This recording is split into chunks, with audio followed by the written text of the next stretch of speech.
Bonjour à tous, vidéo de présentation consacrée aujourd'hui à une nouveauté, c'est signé Be Quiet, il s'agit d'un boîtier comme vous pouvez le voir et il se nomme le Pure Bass 600. Le constructeur parle d'entrée de gamme, on est toutefois facturé aux alentours de 90 €. À la clé, un boîtier aux prestations intéressantes, Rhéobus, 2 ventilateurs, 140 à l'avant, 120 à l'arrière. On a également un look plutôt sobre, une architecture permettant de prendre en charge du gaming ou encore de la bureautique et un revêtement intérieur afin de limiter les nuisances sonores. Donc présentation, il s'agit du Pure Bass 600 et c'est signé Be Quiet.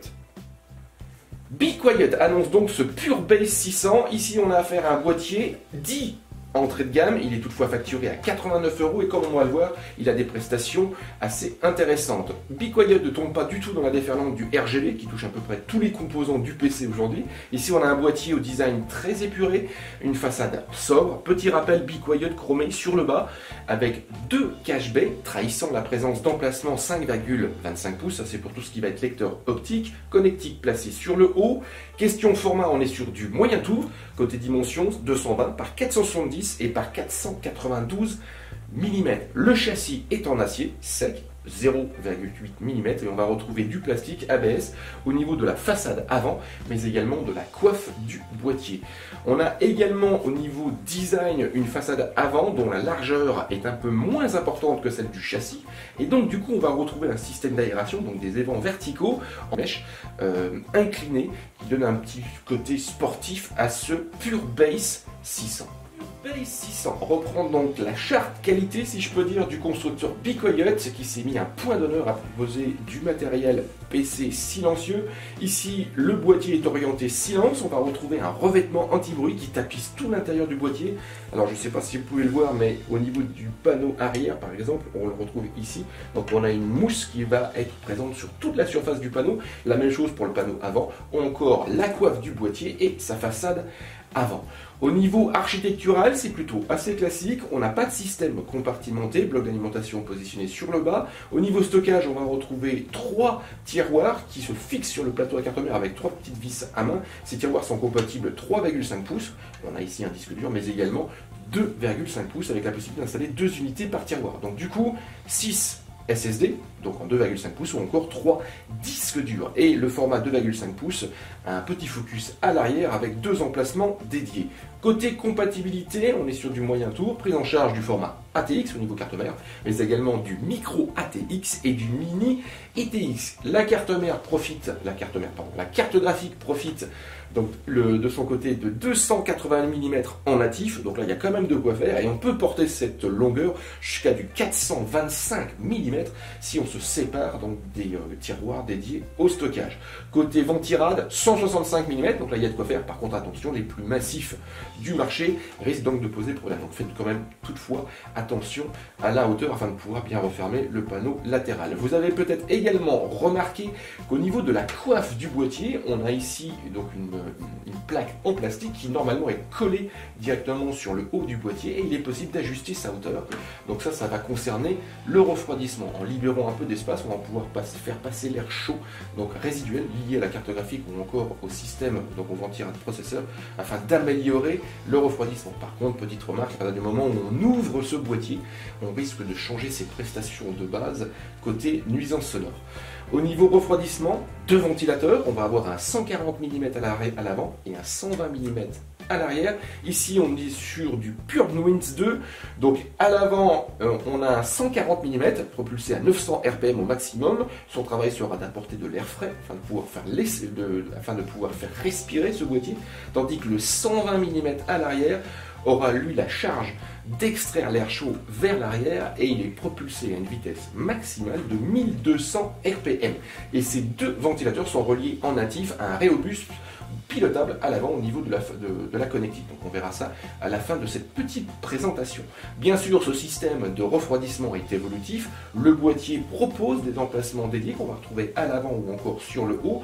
Donc à l'avant, on va pouvoir installer 320 mm ou encore 240 mm et la même chose pour le haut, donc avec du 120 et du 140 mm. Le water cooling, en particulier à eau, n'est pas oublié, puisqu'au niveau de l'avant, on va pouvoir installer, alors là, il y a pas mal de petites choses possibles. On va pouvoir installer du 120, du 140, du 240 240, du 280 ou encore du 360 mm.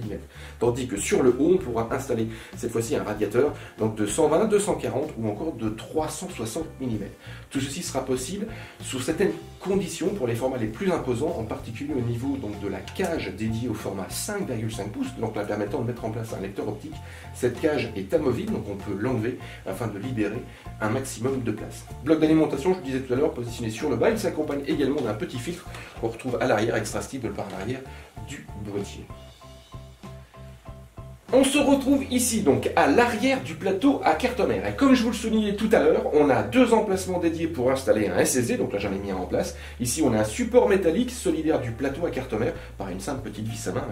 Regardez, donc là c'est assez facile, il suffit simplement de dévisser, d'enlever ce support là, d'installer le SSD et de remettre le tout. Donc la manipulation prend quelques secondes seulement avec aucune difficulté notoire. Par contre, petite remarque, que ça soit donc pour ces supports dédiés 2,5 pouces ou encore les tiroirs 3,5 pouces, on n'a pas de fixation rapide, il faudra utiliser un tournevis cruciforme.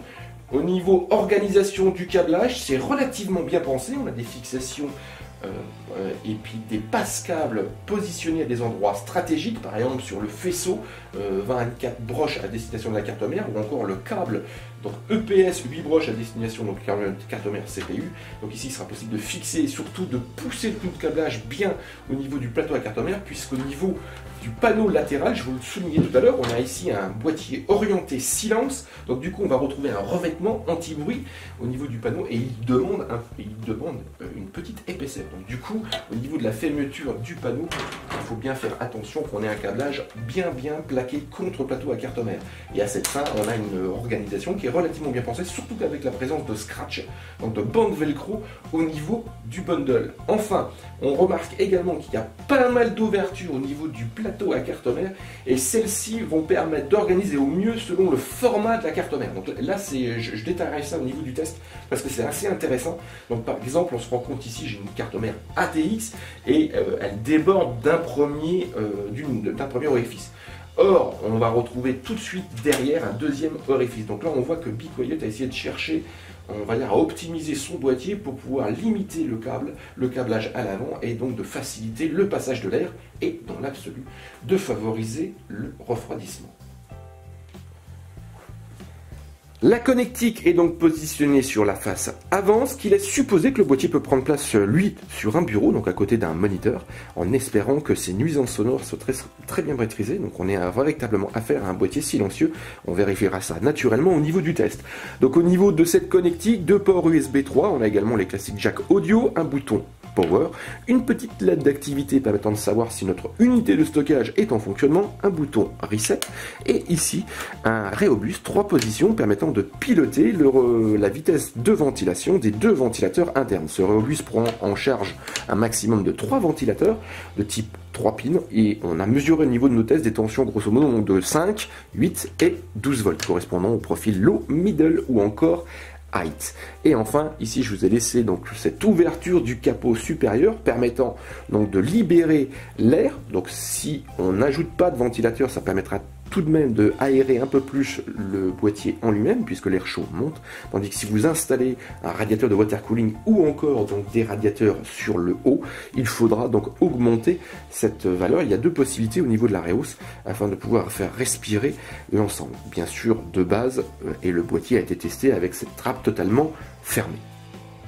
Cette rapide présentation donc du PureBase 600 touche à sa fin. C'est une nouveauté, c'est un boîtier. BeQuiet parle d'entrée de gamme, on est toutefois positionné à 90 €. Ici on a un look sobre pour pouvoir l'intégrer facilement dans différents contextes. On a une architecture permettant de prendre en charge de la bureautique, du gaming, une orientation clairement silence, avec un revêtement anti-bruit. On retrouve deux ventilateurs, 140, 120 mm, avec une vitesse maximale limitée, 900 RPM à l'avant, 1200 RPM à l'arrière, un Reobus 3 positions permettant de piloter un maximum de 3 ventilateurs et une architecture capable d'évoluer avec une certaine personnalisation, puisqu'on va pouvoir un petit peu tout chambouler pour pouvoir mettre en place ce qui correspond à nos souhaits. Donc ici on parle bien sûr d'amélioration du système de refroidissement de base, que ce soit en air cooling ou en water cooling. Positionnement 90 € et normalement le test sur Jinfo devrait être publié en même temps que cette vidéo. On s'attachera à regarder ses prestations au niveau refroidissement bien sûr, mais également silence et intégration.